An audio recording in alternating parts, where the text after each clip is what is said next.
What's Yo. up? Begin. What is going on, Christopher? Shit 2 days, man. What happened? Fucking, I was filming something for Patreon, or I was planning on filming something for Patreon, and I dropped the fucking camera, and it landed right on the lens. So it shattered the fucking lens. And I had to rush on Amazon because I knew I was doing this dumb show tonight. I had to fucking rush on Amazon and get one, and it literally came about 5 minutes before I jumped on backstage. Yeah, and otherwise I was gonna have to use a webcam, and I had just put out a video accusing people of looking shitty on their dumb webcams. So amazing. I couldn't fucking do that. All right. I would have just not came. Okay. So it's, thank God Amazon came. But I was looking, at the map when it was like, your delivery is 3 stops away. And I'm like, yeah, that's fine. But every stop by me, I'm in the city, so it's a building. So one stop, the guy's delivering 85 fucking packages. It could take him 2 hours to deliver one stop, So a bunch of shit. But I got it all now. I'll record the Patreon video tomorrow, and I'll do this dumb show with you guys. And it looks like we got somebody that's in Vegas, baby. Vegas. Yes. You want to pull him on, Shauna? He's in the backstage already. Yeah, look at this. Yeah, it is going about. It works. Yeah. It works. Yeah, it's going about as well as I expected it. Yeah, okay. Yes. So we missed you guys so much. I actually went to New York. I don't know if you can see that. We're at New York. Yeah. Yeah, it's a subway there. So somebody's gonna stab you in the fucking kidney before you leave. Jesus Christ. You guys are fucked. How hot Don't get diddied. Pardon me? Don't get diddied. Oh, there you go. Fucking all right. Boy, this is working great. This was a great idea. Fuck yeah. I literally just wanted to come show you guys some love. I think you guys are gonna kill it because you always do. And that's it. Vegas, baby. Thanks. Look at you, little balloon. It should be over. Yeah. All right, Kick him out, Shauna. Kick him out. Yeah. We'll see you later, man. Thanks for coming. I thought we decided when I fucked this shit up like 8 times that we were never doing that again. That was classic, though. The balloons was the best part. Why the fuck would you guys do that again? I don't understand. It's because you're here. Oh my God. Fucking A. Anyway, yeah, Diddy party, fucking Brian says. I'm not even gonna go there, okay? It turns into a political mess. I feel like that's opening us up for shit that we don't need to be bothered with, okay? Right? It just reminds you of the 80s. Baby oil. Yeah, but baby oil everywhere, tip of your dick in a Listerine bottle, whatever. All right. Listen, Jared, you have to go fuck yourself, because in the 80s I was 9. Okay, you think I'm fucking pulling my dick out and greasing it up when I'm fucking 9? Well, yeah, you didn't do that when you were 9. You keep thinking that Chris is like 70 years old or something. Right. He's like, Chris was really big in Hollywood in the 80s. Like, shut the fuck up, don't. He was still home with his parents. Yeah, seriously, I was living at home. Granted, I was calling phone sex a lot, and my parents. 900 numbers. Yeah, the 900s, and if you remember the 970 and 976 numbers, and I called so much phone sex, right? Like fucking. My bill was like $700, right? Like the phone bill, the house phone bill was like $700. Oh, they must have hated you. So what my parents used to do is they used to detach the handsets from every phone in the house before they went to bed. All right. But they didn't know that they were raising a sexual genius. Okay. Because I found out that if you click the hang up button 10 times, it automatically connects you to the operator. And once you get to the operator, you say, "Can you please connect me to 970 slut?" And she did it. And fucking, I still got on the phone sex lines. Yeah, I don't play. All right. I don't fucking play. All right. He was above his time right there. Yeah, I was ahead of my time. That's right. That's phenomenal. Oh. Paulie, you want to give these guys some validation and say what's up to the chats? So what we got? Let's go, Kevin. Oh, look at this. Unbelievable. Bullshit. Sammy, Pink Panther. Yeah, that's a little gay. Fuck Yeah. We didn't plan it. What's going on, HJS? Rich, how you doing? Right. Yeah. Oh. Lori. Fuck yeah. How hot? Like fucking how hot is Lori in that picture? Brian and Holly, what's going on, Sky High? There, the man, the myth, Lenny. What's going on? Hope everything's all right. Got all fucked up, man. Yeah. James, Mr. Perry. Who else we got? Yeah, we our own Crystal, Vegas, baby. So the bad thing is with those two, what happens in Vegas is 100% not going to stay in Vegas. Yeah, no, it's not. It's not, because they are so mouthy and give away secrets like you wouldn't fucking believe. Crystal gave away secrets about her husband to Jared within Kevin 45 seconds. Kevin, it was Kevin. It was to Kevin. Yeah, fucking A. It was. Then poor Gerald's in there like, why are you always picking on me? What's up, Mr. Blocker? You know what it is? Because Canada's such a pussy country, right? They never had like prisoners of war. So they never got taught to just like snitches get stitches, like fucking they never got taught that. Because on a good day, our Salvation Army could go in there and kick their ass and invade. And fucking, yeah, and she does, she just blurted out all the information. She might be fucking a little suspect. What's up, Blake?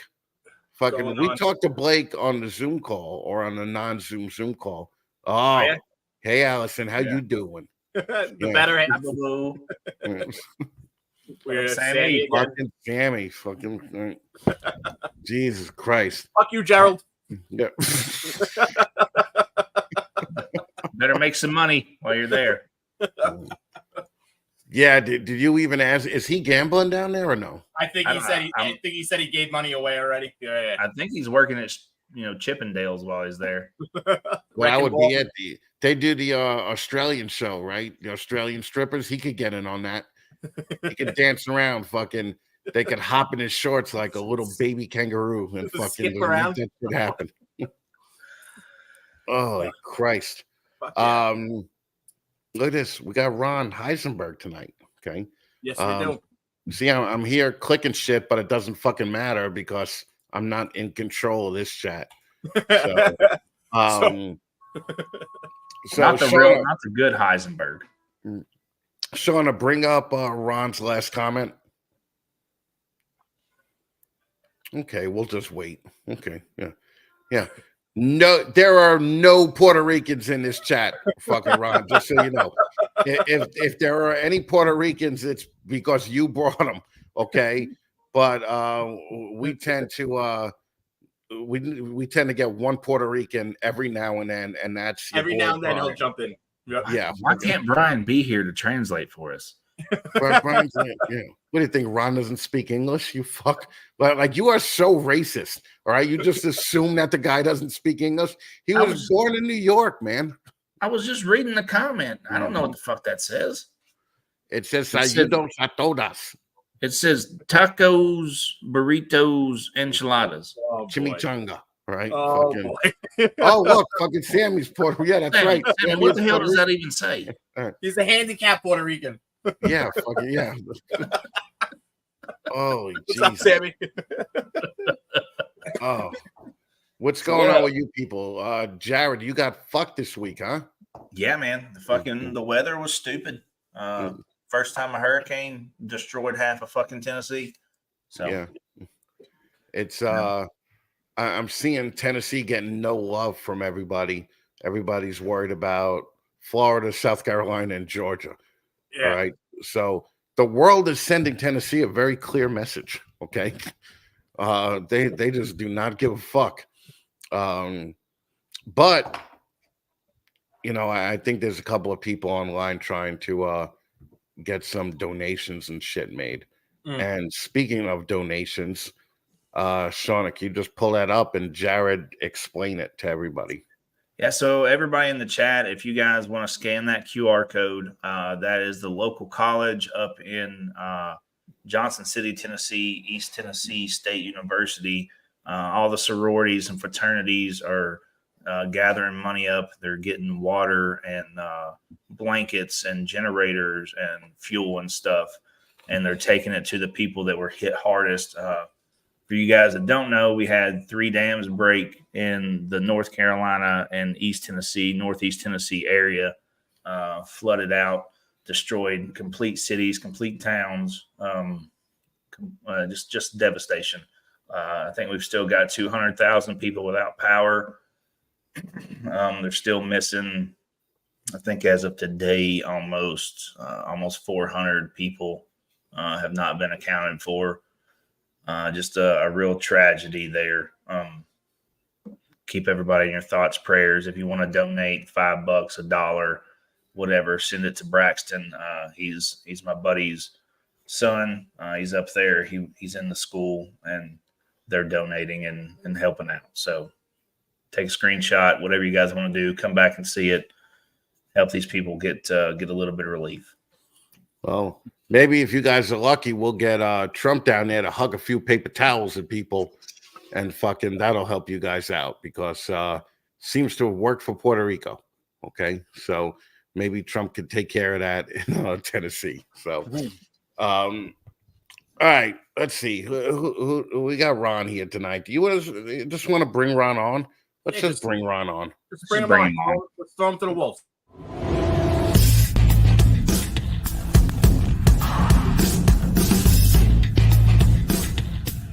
Ladies and gentlemen, boys and girls, children of all ages, Snakes in the Batman proudly brings to you its new breeder segment, 15 Minutes of Lame!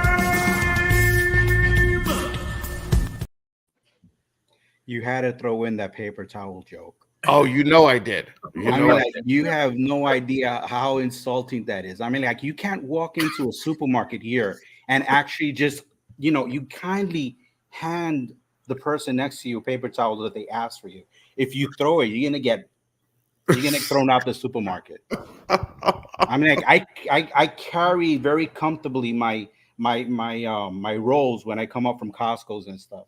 And now everyone's sensitive about that. Yeah, I would imagine so. But fucking toughen up. It was fucking funny. It was funny after it happened. It was kind of funny when it happened, but it was, it was definitely worth it. In case nobody knows, we have the number 18 breeder in Puerto Rico here, fucking Ron Heisenberg. Is this a no swear channel? This is you know what this is like Telemundo, okay? It's like Telemundo. I understand that what happened was there were some problems this week between Telemundo and BET in the snake community, and we're just helping out Telemundo a little bit because they got torn apart a little bit. So we figure we'll bring on. But Ron's looking at me like I don't know what's going on. Oh wait, I'm out the loop. Oh wait, no, you gotta keep up with the shit. I'm still with the baby oil loop. I'm not. I have no idea about it. No, it's moved on. Listen, let me tell you something. All right, this is so fucked that I'm not even going to get into it. How fucked it is, because I don't want to be a part of it.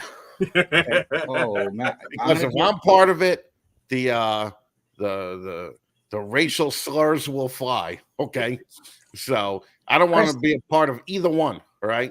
There's already been 2 things that we know you love brought into this, and that is baby oil and paper towels. Well, dude, how about the baby oil? First of all, the baby oil. All right, so what? Okay, Yeah. and but second of all, the paper towels, I prefer the sock. Okay. And speaking of that, I got a pair of socks that have been used for that. You was one They're of them. fucking soft as shit, ain't they? No, they are very soft. Yeah, I hope you kept one for the good foot. they're very soft. Fucking, Ron, what's going on, man? What's going on down there in Puerto Rico right now? I don't know. It looks like you know more than I do. I mean, like I'm with that Telemundo comment. You know, I'm gonna start chatting and figuring it out. No, we're not even gonna go there, right? I Yeah. just thought it would be, you know, the start of like Tight Down Prince knows, right? Like fucking. Oh man, It's yeah, it's fucked up. But you know, listen, neither of them like me anyway, so it's okay. So I don't care, you know, but fucking whatever. Tell us what's going on, Puerto Rico. I mean, you're getting Justin visits now. You guys are getting like real like snake celebrities coming down there. What's going on? Fucking what's going on now? In, you know Puerto what it is that basically I think when you're going back with Telemundo and stuff like that in the news recently, and it's because of the hot weather.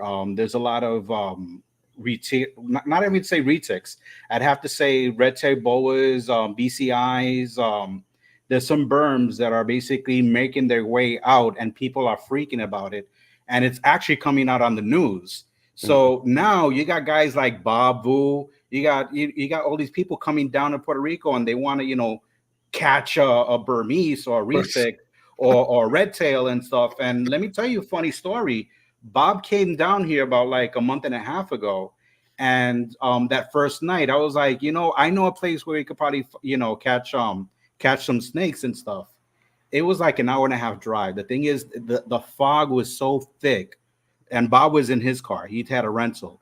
He literally thought that I was actually driving him up somewhere to kill him, because I mean, like, it was like the shine, the fog, as a matter of fact. And when we finally got to the place, you know, we didn't catch any snakes. I mean, like, we saw a lot of single socks. You know, we found a lot of those. That's where they but go. We didn't find any retics. But Bob eventually did the following day. He got some caimans, he got some red tails, he got some Puerto Rican boas and stuff. So, you know, he went on a separate route, but basically where I went, unfortunately, there was only like single socks. Yeah, well, yeah, because you took him to the old hangout. That's why, right? So is this a similar thing as to what's going on down in the Florida Keys and the Everglades and stuff, where people are releasing them, or hurricanes have had them, you know, let them get loose, or what's called? This is the funny thing, because the story is, and I got so pissed. I mean, like, I got so pissed because, you know, I'm a YouTuber. You know, I like to see YouTube. I like to actually search other people because I like to see what other people are working, and YouTube will always actually subscribe or, you know, suggest a video to you. So they suggested a couple from Florida that they came down here to basically look for those retics. And when they opened their segment, they were talking about, oh, they were down here by a corrupt police officer that was in the cartels, and they released it all of a sudden. And, you know, it's more of the same. People are basically repeating, thinking that these retics or these berms or whatever were basically imported by drug lords. But let me tell you something. I don't want to basically spot my age, but I remember we used to have a Woolworths here in Puerto Rico. As a matter of fact, we had 4 Woolworths. And if Woolworths, exactly. I mean, like, I'm going back. And in those Woolworths, they would actually sell those caimans, and they would sell the red tail boas. Right. Yeah. So what happens basically, you know, the old story in New York, everyone had an alligator and they flushed it down the toilet. Right. So you would think that in the sewers, there's movies about that. I mean, like, people joke about 20-foot alligators in the New York sewers. The thing is, if you think about it, how long does a retic or a berm actually take to actually reach 15 to 20 feet? Oh, yeah, it takes 10 years, 12 years. Yeah. Exactly. So basically, they were here at one point commercially. Right. It wasn't because basically drug lords or people were actually cutting up their rivals and feeding them up to the caimans and stuff like that. These are actually animals that were basically commercially imported. People got bored of it, just like any other animal, just like any other pet. They released it. They take time to acclimate. You know, they're not like all of a sudden thinking, oh shit, there's a chicken, let me breed with it. You know, it doesn't work like that. You know, they're gonna die off. And eventually the ones that do survive, and it's going to get them time to acclimate, then eventually the breeding process is going to start. And then eventually you're going to get that growth. So all that was basically way before all this drama. So now because it's very, very hot here in the summer and a lot of them are making their ways, everyone wants to come to Puerto Rico basically and say, look, we got the same thing that's going on as the Everglades in Puerto Rico. You know, they're doing like everyone want to be a Steve Irwin now. Right. You know, Ron, you're really putting a damper on my movie ideas because I was just thinking about cocaine condas. Okay. Yeah, but you know, J-Lo's not going to go for that. So Yeah, we've had cocaine bears, we've had cocaine gorillas. Cocaine condas is the next big thing. I see it. No, the next one is going to be cocaine shark. That was the or maybe hurricane boa. Yeah, horror boa. Yeah, fucking A. That would work. I can see that one. Huggaboa. I can see that. This whole thing reminds me of a segment in South Park. So basically what's happening is the Puerto Rican snakes are looking at the other snakes and they're like, they took our jobs. The only reason I find that something funny is because I'm a big South Park fan.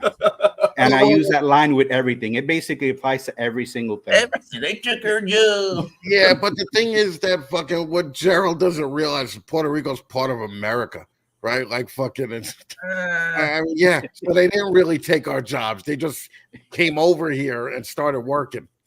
Fucking the Mexicans. I'm not Gerald, goddammit. I'm Jared. Let me tell you something. I don't joke with no Mexicans. I don't know if you've been watching Netflix lately, but those Narcos series, I mean, like, I ain't messing with them. Yeah, no, I've been dealing with them a lot. I've been practicing my Española. Que pasa, amigos? Un cervezas going back to South Park. Yeah. Pasa bonita. You know, like we haven't even seen that episode. You gotta just be like SOCKS. All right. I was just trying to sound super racist for Chris because he says in my accent makes me sound racist. Okay. Well, it's funny that we're talking about Jared being racist and fucking Ron is like, I don't fuck with them Mexicans. Right? No, I got mad respect, mad respeto, you know, la madre patria, you know. Yeah. I'm trying to figure out what la madre onda, you know. I don't fuck with them, you know. No, coming out with a machete at you. No, that's the Dominicans. We gotta sort this out right. Yeah, I don't think they know. I don't think they know. No. Yeah, you can tell they didn't grow up in the Bronx, right? Like, don't know the difference between a Dominican and a Puerto Rican. Go ahead, Ron, go for it. So yeah. They all look the same, Chris. No, they don't look all the same. Fucking Dominicans. Oh man. Dominicans are a lot darker. Okay, so that's why, like, whenever you've probably never had this in your life, Jared especially, but Paul maybe. You meet a black guy that only speaks Spanish, and then it tells you he's Dominican, and and it's not a black guy like Jared's used to fucking making fun of. Right, it's a black dude like that, fucking like knows Spanish, fucking knows how to do stuff, and will kill you with a machete. Okay, so listen, no joke. This was like a year ago. As a matter of fact, I even have it on my TikTok. I live on the coast, and there's a certain part of the year that we have whales that they actually migrate to the west side of the island. And I'm there with my camera. I got this Canon with this zoom lens and stuff like that. I'm looking like real far out. And I'm looking at other boats, and I know because it's whale season, fishermen will take tourists, to actually see if they can see the whales. So the first thing I do is if I see a boat circling, I zoom into that boat until it gets a lot more closer. As it got closer and closer and closer, it was a boat full of refugees. And there were like 50 of them in a boat. And when they got off the boat and stuff like that, it's funny because they got all the tourists, all the gringos. They were like, run, Corre, welcome to America, run, They were, and I was just cracking up just seeing that. And the thing is, unfortunately, not to basically be racist, but then again, I'm Puerto Rican, I could be. You know, it won't seem racist, but they were all black. So because they were all black, and I'm basically, you know, doing my, you know, Boy Scout, you know, North Star thing, figuring out where they must have come from. I'm thinking they came from the Dominican Republic. So as soon as they make landfall, you know, I had bottles of water and I started talking to them in Spanish, and they were looking at me like stupid, like, you know, exactly like that South Park episode with those kids from Africa with Sally Struthers. But anyway, Struthers. So anyway, the thing is, I'm talking to them and they didn't understand a word that I was saying, and I just assumed because they were black, they must have been from the dark side of the Dominican Republic, not the light side. You know, especially since they came on the boat. They were Haitians. You know, no, they didn't have any chickens. They weren't killing dogs or cats or anything like that, you know. But, you know, I gave them a bottle of water. Then I started talking English to them. And then they replied to me in English Creole, like kind of like French. Right. And I was like, oh, shit. So you guys came from Haiti. Mm-hmm. And they was like, yeah, we came from Haiti. That blew my mind because just to think, you have to understand something. The Dominicans, they're extremely racist with darker colored people. So if you're extremely dark, they assume you come from the Haitian side. Mm-hmm. And for Haitians to cross over to the Dominican Republic to get a boat and try to make their way to Puerto Rico, they're literally, that's why the Dominicans are known with the machetes. They'll chop the beans off of them, you know. So the Haitians actually had to make really a circle around Haiti towards the front, go all the way around, pass basically towards Cuba, make their way down, and go to the west coast of Puerto Rico. That's a trip and a half. And when I saw that boat and I went up to it and I saw everything, the only thing I could have thought of was how many people they threw over, just basically for not basically, you know, sinking the ship. That's the only thing I thought about. And that really, really broke my heart. I got a serious question. If they make it to Puerto Rico, they get diplomatic immunity. Asylum. I'm sorry, asylum because they're coming from basically a part of the island or a part of the country that has, you know, political unrest. If they're Dominican, they get basically they send them back. They put them back in the water. They say, make your way back. Right. You know, they won't even bother. As a matter of fact, those Haitians, when everyone was telling them to run and get, you know, go for the mountains, they stood there and they waited for ice. They literally right there waiting for them. But I just thought that because Puerto Rico wasn't like an actual state. It's a territory of the United States, so it is part of the United States. So it still counts if they get there. Yeah. Okay, gotcha. Okay. In all senses, yeah. Yeah.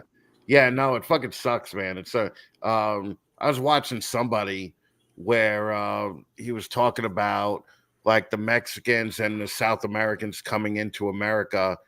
He was like, it's extremely unfair from like somebody in Haiti and Pakistan, what they got to do to get here.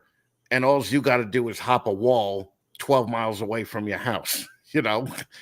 And he was just like, you know, imagine what these people have to do just to get here. And honestly, that I mean, we've all made the joke, you know, could I talk to somebody who hasn't come here on a floating door or fucking something like that, right? But the bottom line is that you see what they're doing to get here, right? Yeah. I mean, it's fucking and imagine how many of those motherfuckers they kicked off the fucking raft. And that's the thing. They without a heartbeat, they will toss you over the water, and that's open water. I mean, like that's part of the Puerto Rican Trench. That's the deepest one of the deepest part of the world. Right. You know, I mean, like nothing's gonna find them. You know. Right. So just thinking and stuff like that. If you're, you know, on someone's bad side and stuff like that, or just by chance you started talking Spanish. Right. Look at that's that one time you don't want to talk Spanish, you know, because they know the problem that they have there. So you're going over, you know. Jesus Christ. But now that has nothing to do with snakes. I'm sorry, I'm going off top. Yeah. No, it's right. When you found out like how much of a pain in the ass it was to get snakes there in Puerto Rico. Like when you moved from New York to Puerto Rico, right? Did you have to leave a collection behind? Did you not leave a collection behind? Did you just start over in Puerto Rico? Okay, this is the thing. I mean, like, obviously, we got our regular Puerto Rican snakes here. We got like two different species. So, Right. as a kid growing up in New York and stuff, anytime I wanted to actually see snakes, there's always that Petland discount that's right Right. next to. They had one in every corner. Yeah. In those days, in the 80s, actually. So I never was into any reptiles besides a regular garden snake that I picked up from a pet store. When I came here to Puerto Rico, I had no idea ball python was a thing. I wish I actually did, because when I did start, I had a really, really good job that basically afforded me the opportunity to invest even more, or even travel even more to go to get those animals and even ship it to me with no problem. When I started basically after, I had an accident, and basically I took it up as a hobby, a single snake. And, I did what every responsible, normal person does when they get their first ball python. They go on YouTube, and they Google basically, the cares and stuff like that, because they have no idea what to do. So going onto YouTube, I saw it actually opened up a window for me of seeing the possibilities that there was, because at that time, a normal was just a normal. It was like no different. I Right. had no idea, what a morph was. Forget about codoms, incomplete dominance, recesses, all that, that wasn't an issue. What So year was this? this was in 2011. Okay. As a matter of fact, my first snake that I actually got was from this geeky kid with glasses, that I found on my king snake. And he shipped 3 snakes for me.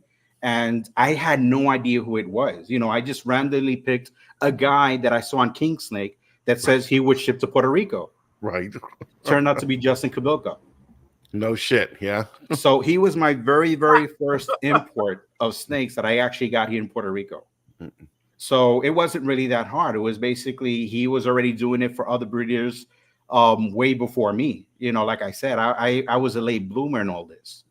So after that, it's basically, plug and play. It's not really that hard to get anything any different as it is. If I was living in Nebraska or Alabama, FedEx delivers here, Delta Dash delivers here. It's a $50 charge. In those earlier times, there was no issues with a veterinarian certificate that is required as of recently. Right, Before, because we that's just shipping it, as normal. you guys don't have to adhere to CITES No. laws there. You guys just need a vet certificate, right? To get That's all we need, because of the problem we've been having with the red tails, the berms. They want to make sure that whatever comes down here is not invasive to the point that it can actually affect the ecosystem. And a ball python is not going to mate with with a berm and stuff like that and create something that's basically going to devour someone's dog or cat. Right. And this was 2011, right? So since then, Yeah. you've been doing a lot. I mean, you laid out some money, even back then, right? Because I mean, Justin wasn't selling $400 snakes back then either. I mean, I don't think, the young people now that think that Justin ever put out, $200 and $300 snakes and was Canova that way. That they have no idea, right? So fucking Justin was still somebody at the time, right? No, yeah, I'm not taking anything away from him, but what I'm saying in my eyes, Right. For me, as a person that I have no idea who Justin was, he was a guy that actually turned out to be someone that was making YouTube videos that had glasses. I was like a scrawny little kid. Yeah, nerd. It's exactly. It's I nothing heard what you he is call now. Justin a little geek guy that sold him some snakes. That's what I heard. Yeah. Well, no, yeah. Like I said, that's who he was for me at that time, because I didn't know him from a hole in the wall. He wasn't the ball python hobby in general. The concept of it was nothing more than basically just acquiring a different snake that I could not find here, because everything was like a normal. And then there was breeders that we have classified ads here that's something like a Craigslist. And basically, well, there's some people that they know the value of ball pythons. Obviously, I didn't, and they were asking for higher prices. And I was at that point that I would get like a random FU if I questioned a price. But then again, I didn't understand it. I wasn't really I every time I deal with someone that's starting new in the hobby, I'm extremely patient with them, because I don't expect them to understand what a monsoon cost, and I don't expect them to understand what a Desert Goals Exantic cost. I don't expect them to go through that. So I don't go into details with things like that. I take it as basic as I can, because I started out that basic, and I don't want to overwhelm them, because when we get to that point that we start talking about what cost what and what it takes to make certain things, it's too unattainable to so many people that it'll actually scare them away. And that's not what I want. I need as much people that can actually want to grow into this, and they'll learn the value at their own pace, like I did mine. It's all like baby steps for them. I got you. Exactly. So then again, someone who's seeing this fat, guy with a hat is going to actually at one time or another say, wait a second, that's not just some fat guy in a hat. That's Ron Heisenberg. This guy's big time. So eventually they're going to get to that point. So from where you were when you were on the 15 Minutes of Lame until where you are now, how much have you seen the industry grow, and how much do you think being on 15 Minutes of Lame helped you grow your business after that? Okay, I'm going to be real honest with you. What 15 Minutes of Flame did to me is something that has no price, because basically it gave value to myself. It actually validated the things that I was doing, because let me tell you something. Like I said, I was a random hole in the wall, and to actually be asked, hey, listen, and I know Shane. I mean, like, heck, me and Shane, we're like real good buddies. And Shane did me a good solid when he asked me to actually be on 50 Minutes of Fame, because he was doing basically the contest thing, and to get that whole segment. And Shane would toss ideas back and forth with me, and I would joke around with him, and I kind of mess around and I say, like, Shane, you're traveling here and stuff like that. Why don't you just do this, or why don't you do that? And we would just mess around with that. And Shane gives me a call back, and he's like, I got in. He was like all excited. And I was like, dude, that's incredible. Then Shane says, you know what? I want you to be on that 15 minutes and stuff like that. And that humbled the shit out of me. Like, you have no idea. That really, really humbled me a lot. As soon as I did that segment, the first person that called me was John Lehman. Immediately, John Lehman called me. He was curious about the morph market, how we could actually influence here in the Puerto Rican market, because he had no idea. Because when I was talking about how I was moving my snakes, if I was using Instagram or Facebook and all that stuff, and I did have a morph market account, but he wanted more details to basically fine tune it. So what 15 Minutes of Lame actually did was it put me somewhere. It put me on the spot, and it gave me some recognition. But then again, it did not take away what I had to do, what my job was continuing doing. And being on that segment validated the point that I was doing something right. So that actually meant more than you can imagine to me. So do you feel like the 15 Minutes of Lame is something that is good for the hobby, that's going to help the hobby grow and the industry grow as a whole? And even with Chris and his antics and his he hates ball python breeders sometimes. And we know how he jokes and how he kids, but is this something that really is going to push this hobby to the next level? Anything and everything is needed to push the hobby as forward as it can go. If there's a stalemate, if there is no movement, if there is no validation, if there's no gratification, there's a lot of people that are getting tired of opening up a rack, because you can only watch so many segments of Justin to basically say, shit, I'm never going to reach that. I'm never going to get to that far. But when you have someone basically giving you a spotlight, giving you that 15 minutes, that time to shine, you're not concentrated. You're not focused on that. I'm making a Desert Goals, VPI Exantic, Pompeii, Monsoon, Genetic Stripe. You're not focused on that, and you're not even trying to catch up to it, because you want to know something. You're setting your own standards, because now someone is recognizing you. So that 15 minutes of fame, it's a validation that every person needs to feel like what they're doing is actually paying off. Because like I said, you got to come every week and you got to feed that snake that looks like a normal, even though it's been sold like a triple head, but you got no guarantees, but you're just going on whatever words and faith. And that's what's making you feeding that snake every week. And it's going to get a point that you get tired. And you're going to get tired because you got to keep looking at that normal looking snake. But then again, you're going to be recognized because of your persistence. You know, you're going to be recognized because of the patience, the passion that you have. And if someone can call you out and say, you want to know something? Let me put you on this segment. Let me talk to you. I want to know your story. That's going to make someone float. And it's going to make them float so much to the point that, you know what? It's going to keep pushing them on and on and on, because we all go through hard situations. You just talked about recently the hurricane up north. Everyone that has to basically, you know, empty out their garages, their basements and all that stuff and try to build everything back. Why even bother? Things like this 15 minutes is the reason why, because it validated what you're doing, and it actually helps you when you have to go through hardest times that there will always be. So, you know, it's a must. It's a must, and it does help more than you can imagine. And I want to give fucking Ron like a heart emoji. Yeah, you do.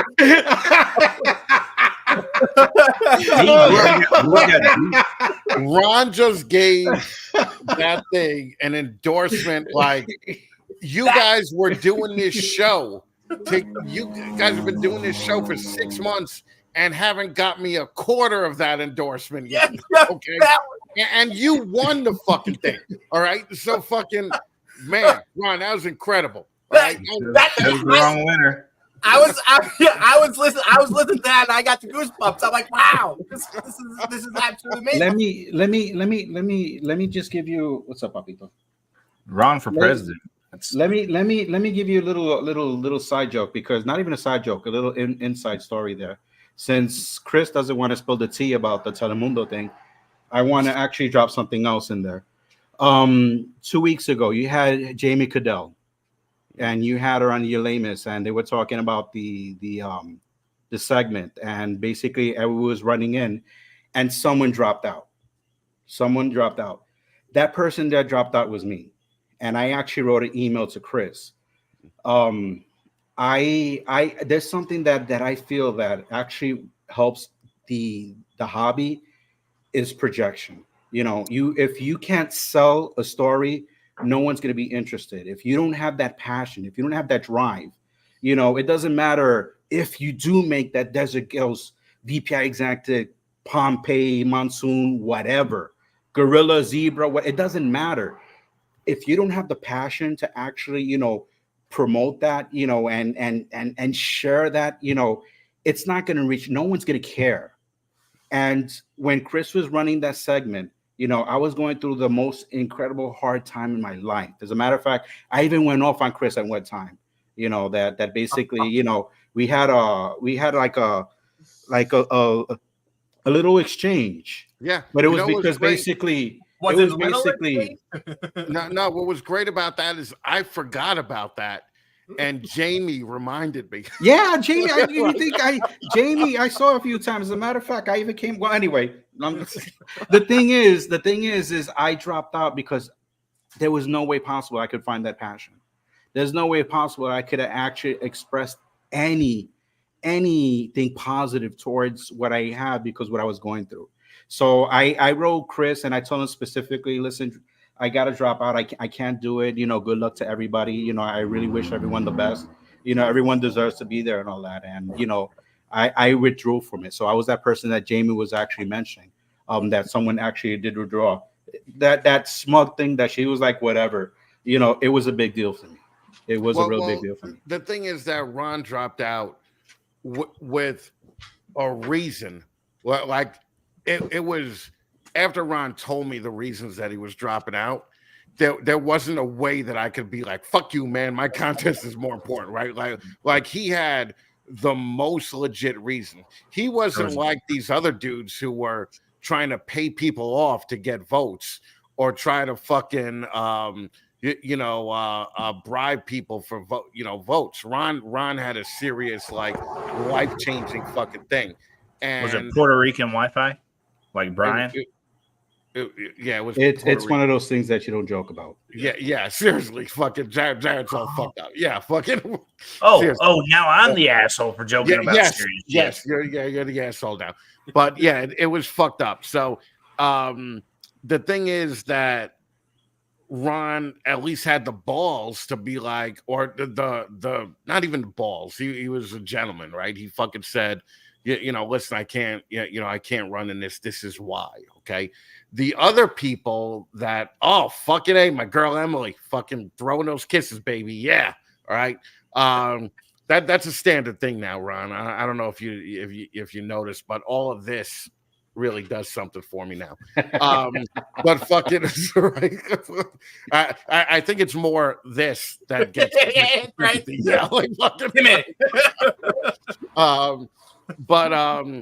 but like the other people that actually just didn't run at all in the later years. I remember Ron even was like, isn't there like 8 people that you had on that fucking that I've seen nothing from them? And I'm like, yeah, those sons of bitches. Yeah, fucking they just didn't fucking run. But a lot of those people obviously, didn't look at it the way Ron does and the way Shane does. Like, Ron, if you would have saw Shane in Canada with the belt, oh right? my God, yeah. Okay, all right. He showed up like an MMA fighter with the fucking safety goggles on, with the belt, right? And Sammy, the other Puerto Rican in the hobby, fucking asked Shane if he could hold the belt and take a picture. And Shane said, fuck you, you have to earn this thing. Okay. And didn't even let him hold the belt. Didn't even fucking let him hold the belt. So, and one of the other things Ron brought up also was the fact that, like, you have to do, like, the perseverance in the hobby is also part of it. It's not just making goofy reels and getting people to vote for you. It's fucking, it's like you got to show that you're going to be here in 5 years, or you have, a collection worth, if you have a pastel Enchi, odds are you're probably not going to win. If that's your biggest project, okay, especially with guys like Shane and Leviathan judging, Oh, yeah. So I think that's just the way it is. Nothing wrong. But I'm glad. Yeah, fucking thank you. That was a fucking 10-minute long dick suck, Ron. I appreciate it.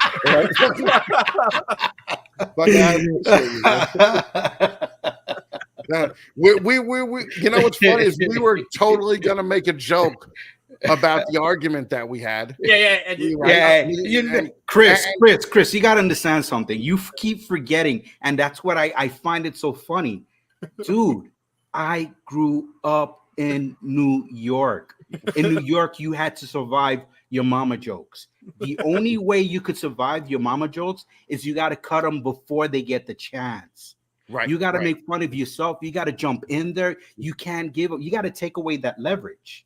Well, I've been raised, I've been raised on the subways and stuff. So going to school and all that stuff, trust me, it actually, there's no room for bullying and stuff like that, because I'll flip it real easy. I train my boys how to do that. And we do like jokes of each other. And then basically we do team ups. So like, for example, if like one has a heads up, we switch it. So 2 of us jump on him, with the crushing and the trolling, so it's a craft. It's a craft that I take with pride, that I grew up with, that basically I show my boys so they don't end up being pussies as adults. That's what I'm saying. That's why, thank you, Kevin. We appreciate that. That's why when my niece was like 3, I would curse at her on the playground so I could give her an edge on the playground when I'm not there, right? Like fucking, that's exactly why I did that. But Paul is kind of the same way. Jared's the same way because he's in the military, I think. So they have to, they have to have thick skin. But fucking Paul, I drove 8 hours to Canada with Paul and Kevin. And during that ride, if you were a stranger, you would think these people hated each other. Okay, there was so much fucking go fuck your mother, fucking your mother choked on my balls, your motherfucker, like so much that they said shit to each other that I would not say to somebody that I just met. Okay, and literally by the time we got to Canada, I felt meaner. Right, I felt meaner. It did something for me. It did something for me. Right, it's the correction officer than us. yeah. So I rolled into Canada. I was like, worst of it. Yeah, no, I rolled into Canada. I was like, fuck you, Canadians. Like, they didn't even do anything to me. And I'm just like, fuck you, you know. And then we got to Canada, and the meanest motherfucker there was a Canadian. Yeah. About ready to kill this fucking Yeah.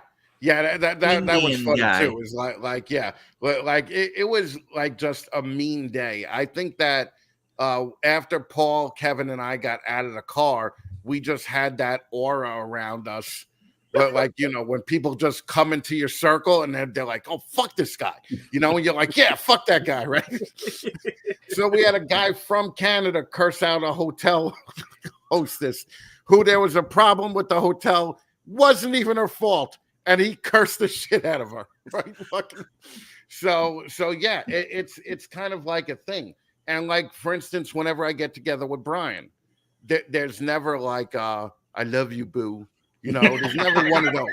Okay, never one of those. It's right off. You know? Yeah, I got. Let me tell you something. I got to give props to Brian because Brian was talking all these smacks and stuff like that he wanted to visit me, and when he actually came down here, he actually made a 3-hour drive, and I kind of think he wanted to see if I was talking bullshit. You know, he wanted to see if my shit was real or if it was just straight up bullshit. And he came here and he saw it was no bullshit. You know, but it was still like a 3-hour drive here and a 3-hour drive back. Yeah. Well, Brian's like another one of those guys on the level like where I am, where you would think we're fed up with the community, right? Like you would think that fucking we just hate everyone in the community. But the reality is we actually love the process and part of the community. We just hate the trash in the community, you know? Because is it like that in Puerto Rico where 80% of the community is trash? You just hit it on the nail a little while ago, and I still don't even know the gossip. You know, I don't even know what the Kool-Aid tastes like, and you know more of the flavor than I do. You know, so I'm still out the loop. So yeah, that gives you an idea. Unfortunately, there is competitiveness, and that competitiveness will bring out the ugliest of you. And unfortunately, it's no different here than it would be anywhere.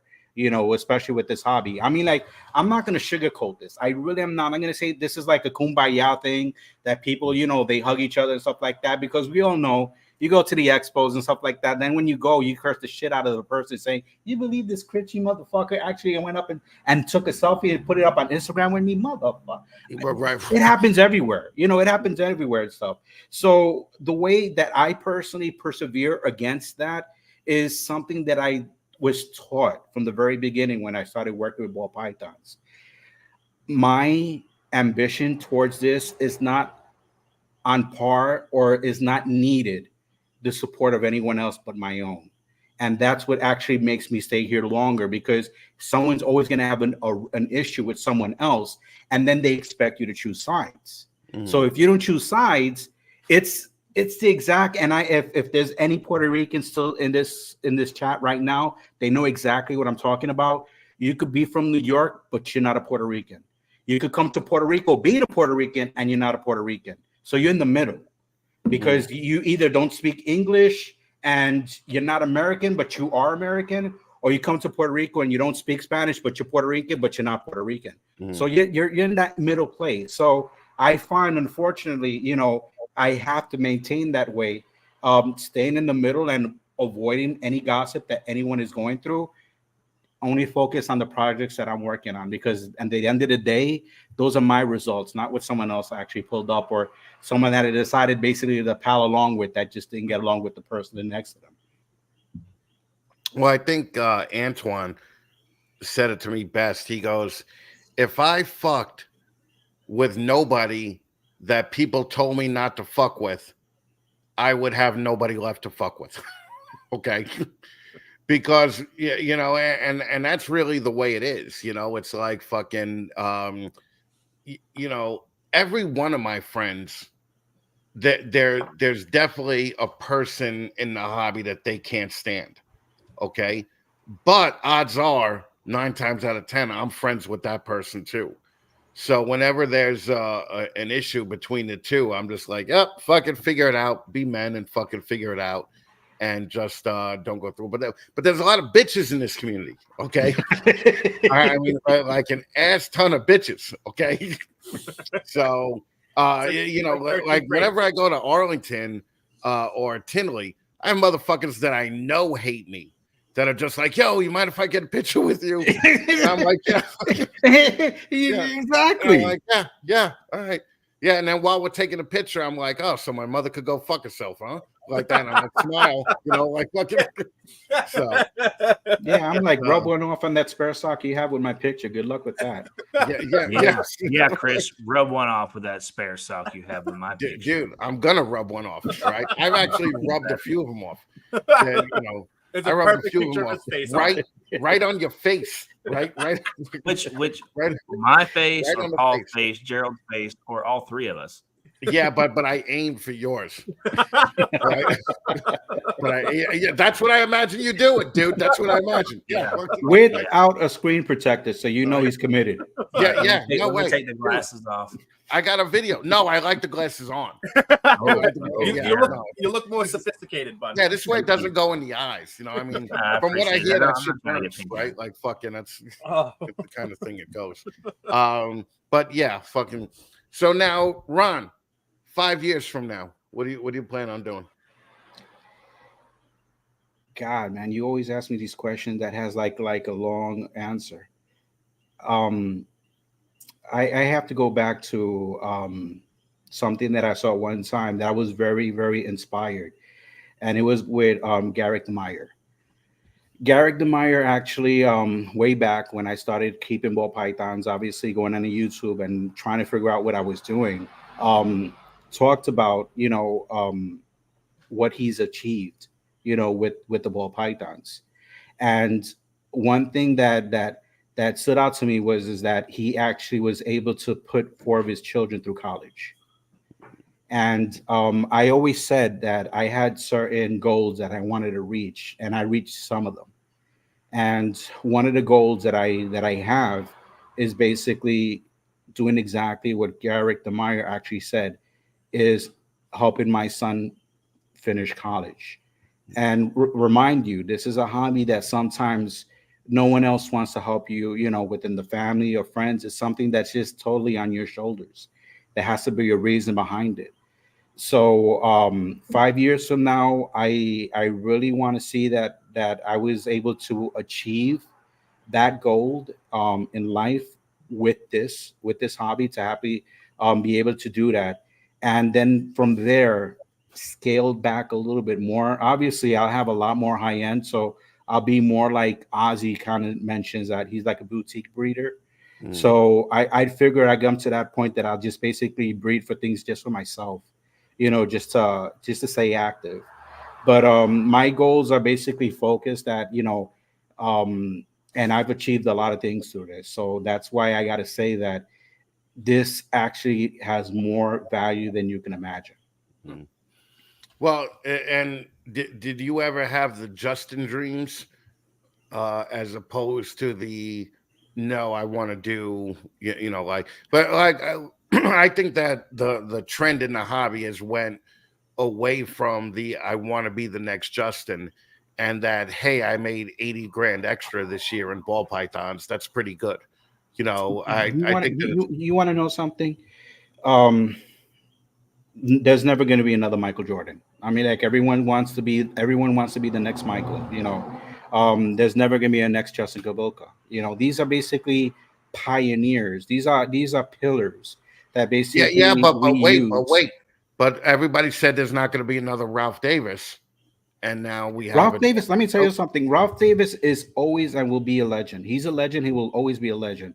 People will always mention his name. You know, there's not going to be a single breeder that even coming in new is not going to do a Google search and figure out the lavender albino. Basically, the first dreamsicle was Ralph Davis. You know, the Goblin, the what was it, the Rain that you were working with at one time. You know, there's always going to be someone that's going to Google and they're going to cement their name in this hobby. So even if they stop doing it, their job or their legacy still continues. I mean, like Ben Rennick. I mean, like, heck, there's so many people. Brian Barczyk. I mean, like, there's so many people that they are established names in this community, in this hobby.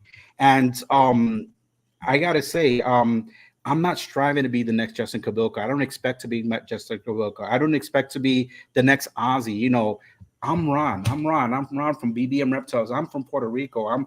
I'm just that next breeder, no different than what Jared is or Paul is or Chris or anyone else. You know, I'm just someone that's trying to find purpose and a reason to continue finding the joy and the passion that this hobby has. And that's my drive. That's my focus. Do I get extra things that actually help me that I never expected? Fuck yeah. More than you can imagine. Seriously, more than you can imagine. And sometimes I get a little bit over passionate with this because I defend it like if I'm actually defending my own mother. If someone's actually going after my mother, talking about her, and I'm talking about those days when I'm in the 2nd or 3rd grade, when you actually fought when, you know, someone insulted your mother.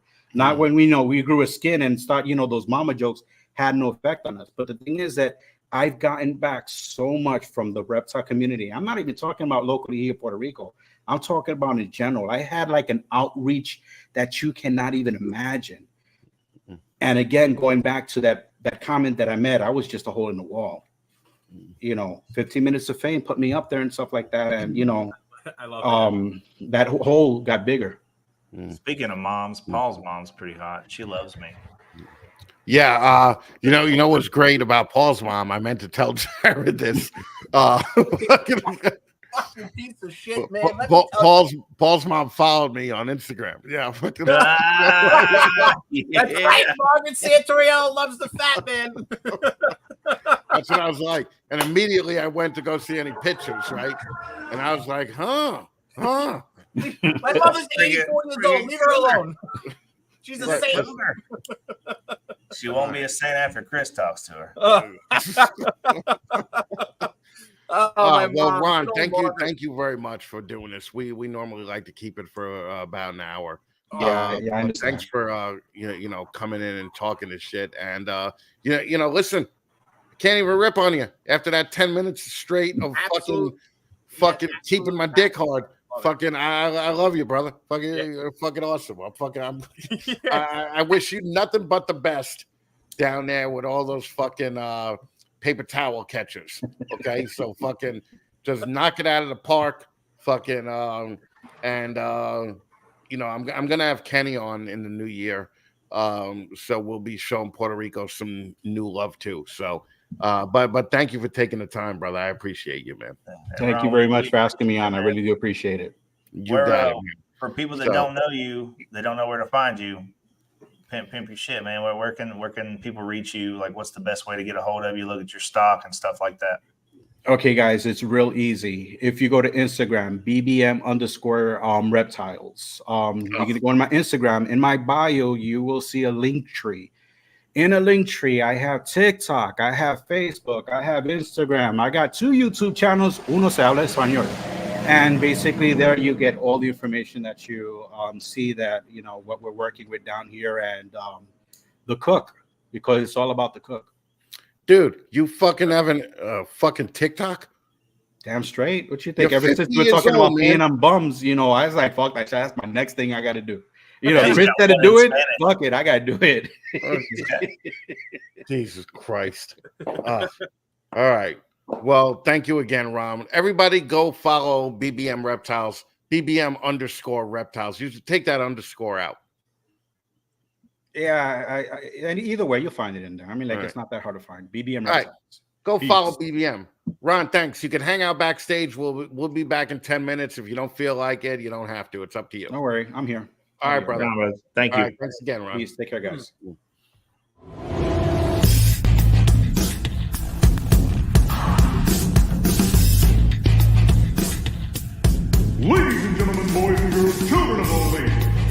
Snakes in the Batman proudly brings to you its new breeder segment, 15 Minutes of Lame!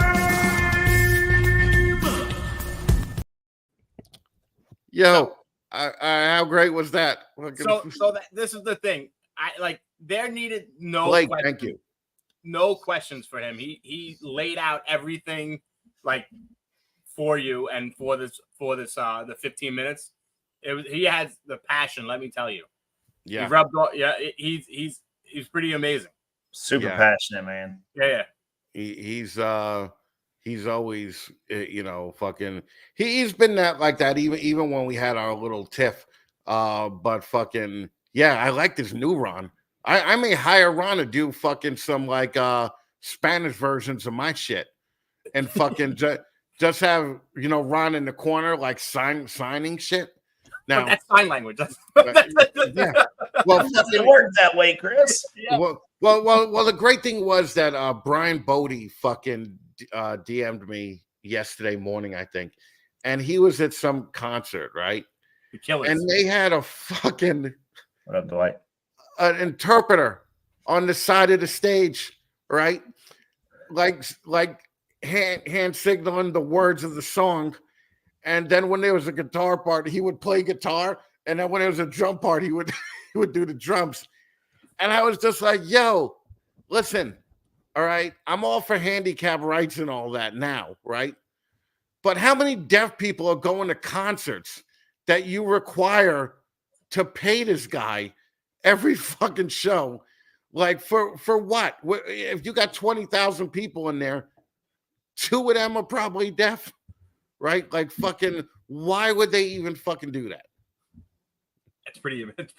They had a comedian that did that not too long ago that had a sign interpreter, and the dude's like, he's like, I've never had a sign language interpreter before, and he was saying something. He kept saying, making her say like, "This dick is huge" or something. Just kept doing it over and over again. He's like, yes, I love the way she signs that.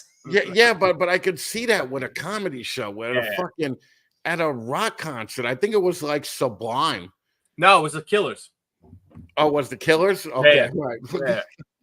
Yeah. Oh, what a bunch of shit. So, all right, guys, stay on the network. 9:00. My one black friend and my one white friend coming on. Okay. If you guys like what you see here, join the Patreon. If not, at least subscribe to the channel so you can see everything that we do. Hit the little notification bell and smash that like button. Yeah. Thanks for that. Smash the like buttons, Mom. Okay. Fucking do it. And guys, thanks for sticking around for the whole fucking thing. We appreciate it. So all right, Gerald will be back next week. Okay. And just so you know, I don't think that you guys know, but next Sunday is Shauna's birthday. Okay. All right. Oh, and she's gonna be in New York. Yes, she's gonna be in New York. So, but she's such a hard worker that she wants to still do the Lamest Chat. Okay? What? Yeah. Backstage, we're gonna have Gerald strip for her. Yeah, you're gonna have to have. Yeah, you gotta have to have Gerald do something. Okay. Yeah. So next Sunday, don't tell her, but everybody say happy birthday to Shauna next Sunday. All right. Other than that, we're gonna leave now, and we're gonna go backstage. We're gonna talk for 5 minutes, and then I think I'm gonna air fryer up some wings. Nice. Before my next show. Okay. Yeah. Because it is, with a black dude, so I figure honor him by eating some chicken. All right. So fucking just gotta do what I gotta do. All right, guys. Fucking thanks again for staying. Shauna, pull us out of this thing. Fuck you, Paul. Okay, right? Pull.